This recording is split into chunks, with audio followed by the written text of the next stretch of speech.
Hi எல்லாருக்கும், இவ்வளோ டேஸ்டியான ஹெல்த்தியான சில்ட்ரன்ஸ்க்கு பிடிச்ச ஒரு குக்கீஸ் எதில் செஞ்சேன் தெரியுமா? பால்வாடி கொடுப்பாங்களே சத்து மாவு, அதில் தான் செஞ்சுருந்தேன்.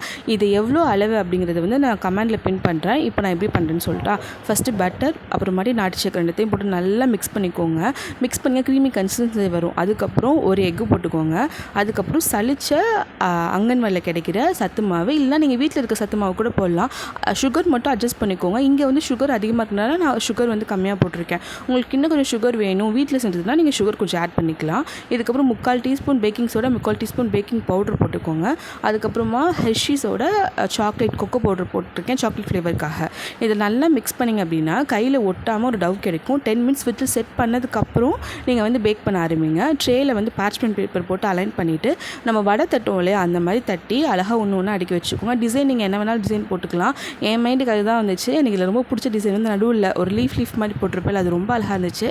ஸோ இதெல்லாம் வந்து நீங்கள் பேக் பண்ணுங்கள். பேக் பண்ணிவிட்டு ஒரு 5 மினிட்ஸ் அப்படியே விட்டுடுங்க. ஃபஸ்ட்டு ஸ்டார்டிங்கில் கொஞ்சம் சாஃப்டாக இருக்க மாதிரி இருக்கும். ஒரு நல்ல கூல் டவுன் ஆனதுக்கப்புறம், ரூம் டெம்பரேச்சர் வந்ததுக்கப்புறம் சாப்பிட்டு பார்த்தீங்கன்னா உள்ள கிறிஸ்பியாக இருக்கும்.